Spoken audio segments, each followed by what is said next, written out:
गर्मियों की छुट्टियों में रिया अपने दादा दादी के गांव आई थी। गांव की हरियाली, खुले मैदान और चहचहाते पंछियों की आवाज उसे बहुत भाती थी। एक दिन वह घर के पुराने स्टोर रूम में खेल रही थी। तभी उसकी नजर एक लकड़ी की पुरानी गुड़िया पर पड़ी। गुड़िया के कपड़े धूल से भरे थे, लेकिन उसकी आंखों में एक अजीब सी चमक थी, जैसे वह कुछ कहना चाहती हो। रिया ने गुड़िया को प्यार से उठाया और उसकी धूल साफ करने लगी। अचानक गुड़िया के होंठ हिले और उसने बहुत धीमी आवाज में कहा, रिया, क्या तुम मेरी दोस्त बनोगी? रिया चौंक गई, लेकिन डरने के बजाय वह खुश हो गई।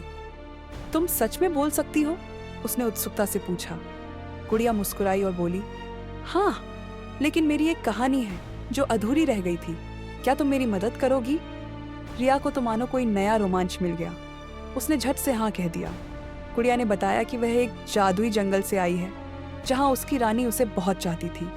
लेकिन एक दिन बुरी जादूगरनी ने जंगल को श्राप देकर उसे इस पुराने घर में बंद कर दिया। अब रिया को गुड़िया को उसके जादुई जंगल वापस पहुंचाना था, मगर यह इतना आसान नहीं था।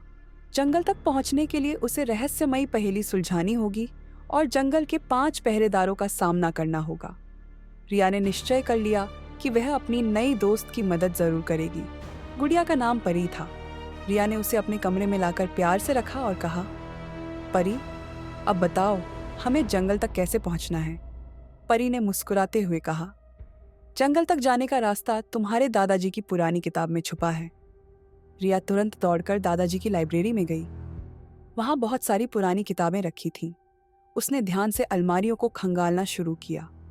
थोड़ी देर बाद उसे एक बहुत मोटी, धूल से भरी किताब मिली, जिस पर सुनहरे अक्षरों में लिखा था, रहस्यमयी द्वार।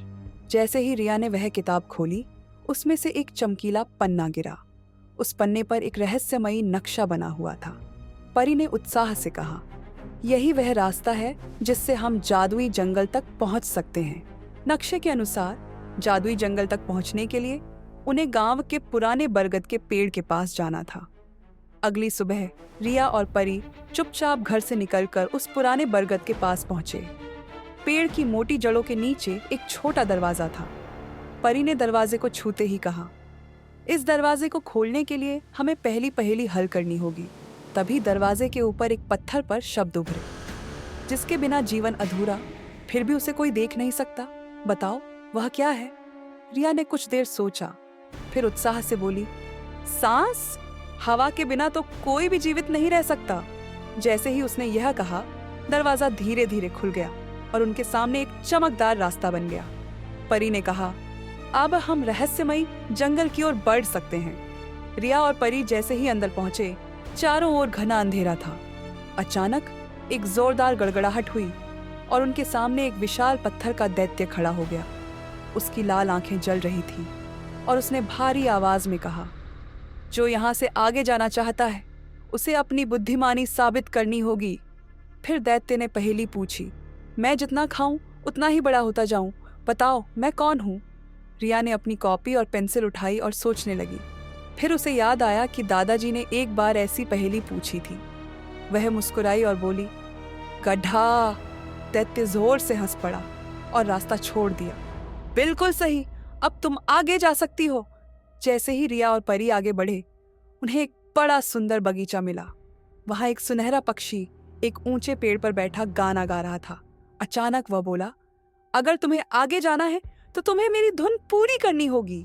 पक्षी ने एक अधूरा गीत गाया, चमचम करे यह रात प्यारी। तबस्क। रिया ने सोचा और फिर गाने को पूरा किया, चमके तारे चले सवारी। पक्षी खुश हो गया और रास्ता खोल दिया। बहुत बढ़िया, अब तुम आगे जा सकती हो। अब वे एक झरने के पास पहुंचे। झरने का पानी बहुत तेज बह रहा था और पार करने का कोई पुल नहीं था। अचानक पानी से एक परी जैसी आकृति उभरी और बोली, अगर तुम्हें यह झरना पार करना है तो मेरी पहेली का जवाब दो। पहेली थी, जो जितना भरे उतना हल्का हो जाए, वह क्या है? रिया कुछ देर तक सोचती रही, फिर उसने खुशी से कहा, गुब्बारा। पानी की परी मुस्कुरा उठी और अचानक झरने के ऊपर एक जादुई पुल बन गया। शाबाश, अब तुम आगे जा सकती हो। अब रिया और परी जादुई जंगल में पहुंच चुके थे। वहां सब कुछ बहुत सुंदर था, रंग बिरंगे फूल, बोलने वाले पेड़ और हवा में उड़ते हिरन।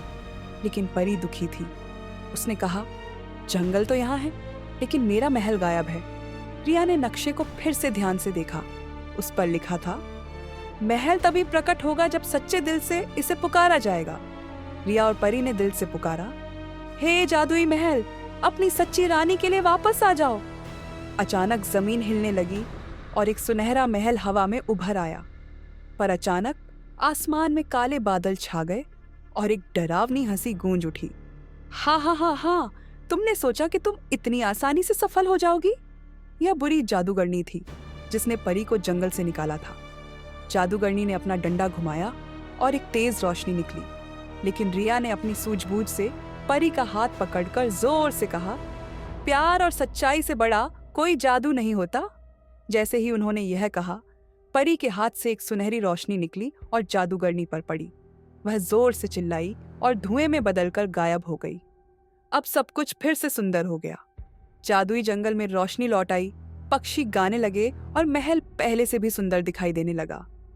परी बहुत खुश थी। उसने रिया को गले लगाया और कहा, तुमने मेरी मदद करके बहुत बड़ा काम किया है। अब मैं अपने जंगल में खुशी से रह सकती हूँ। रिया मुस्कुराई और बोली, लेकिन मैं हमेशा तुम्हें याद करूंगी। परी ने अपनी जेब से एक छोटा सा चमकता हुआ पेंडेंट निकाला और रिया को दिया। जब भी तुम्हें मेरी जरूरत हो, बस इसे पकड़कर मेरा नाम पुकारना। रिया खुशी खुशी घर लौट आई। अब उसके पास एक नई दोस्त थी, एक जादुई गुड़िया और उसकी यादों से भरा एक अनोखा रोमांच।